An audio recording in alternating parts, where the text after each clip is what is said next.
Hey guys, 5Shot here.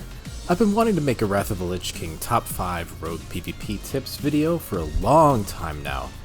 So why not right when Wrath of the Lich King's gonna be coming out? Alright, here's the honorable mentions. Anesthetic Poison dispels Enrage effect, so you can just keep a random dagger for a macro to equip and shiv this poison onto warriors.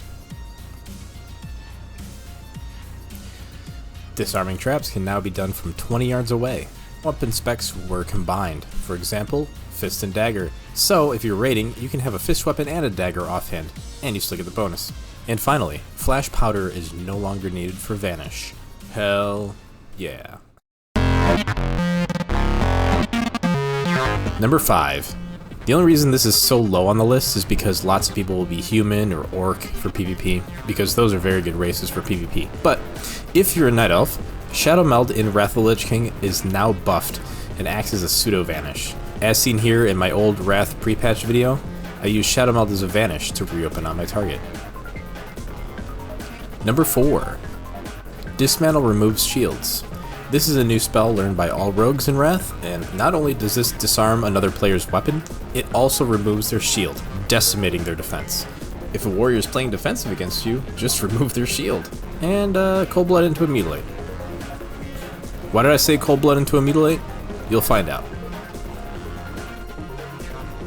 Number 3. Deadly Brew.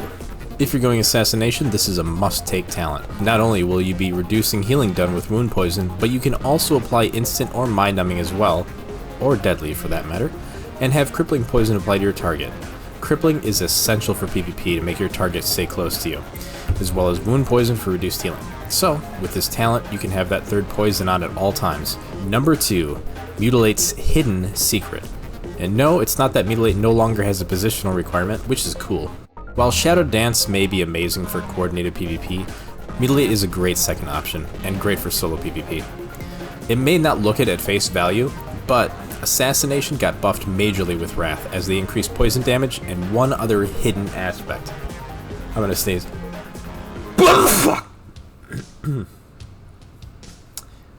Dual wield specialization. Now why is this a big deal? Why are you telling me this, 5Shot? This is a combat. This isn't a combat tree. Well, PvP specs in classic versions of WoW rely upon being able to get talents that can be further down in other trees than your main tree. With Wrath, they move dual wield specialization to the very top of combat. This is an easy auto-include for Mutilate because dual wield specialization increases the damage of your offhand weapon by 50%.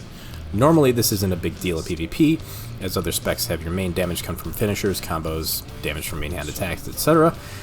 With Assassination, Mutilate does damage with both weapons. So, taking this talent will majorly increase your damage from Mutilate. So much so, that not only was this a great alternative PvP spec in Wrath of the Lich King, but as you can see here from my video from Wrath's release back in 2009, it wasn't even worth using Cold Blood for a finisher. That's right, I Cold Blood into a Mutilate. It did more damage. For this insane combo, you kidney the target with improved kidney shot, they take a Cold Blood Mutilate for crazy damage. Make sure you have 2 slow daggers, and you'll be ripping people apart in PvP. Mutilate does so much damage that in this early clip in Wrath, I didn't really even have to bleed Kite Swifty.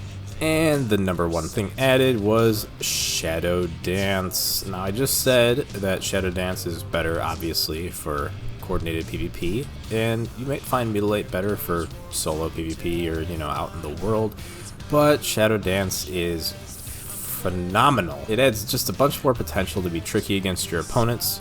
You notice somebody is, out of combat while you're, using Shadow Dance against, your prime target. Focus, sap the guy while you're Shadow Dancing. That's it, bye.